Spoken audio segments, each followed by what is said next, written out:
بسم الله الرحمن الرحيم waxaan halkan uga tacsiyeenaynaa dadkii Soomaaliyeed ku shahiiday qaraxii maanta ka dhacay wasaaradda shaqada iyo arrimaha bulshada horteeda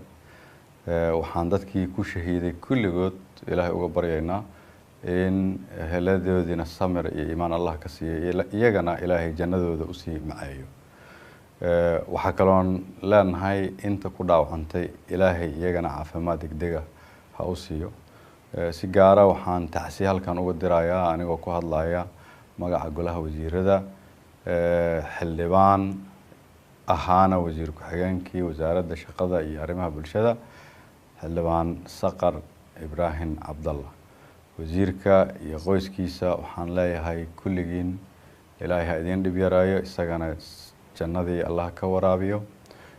waxa kaloon dhammaan shacabka Soomaaliyeed u sheegaya in dawladda Soomaaliyeed ay ka go'an tahay sii wadida la dagaalanka argagixisada dagaalka aan kula jirnana aanu joogsan doonin haddii Ilaahay yiraahdo inta aan ka tirtirayno dhulkeena oo dhan waa mahadsantiin wassalaamu calaykum warahmatullahi wabarakatuh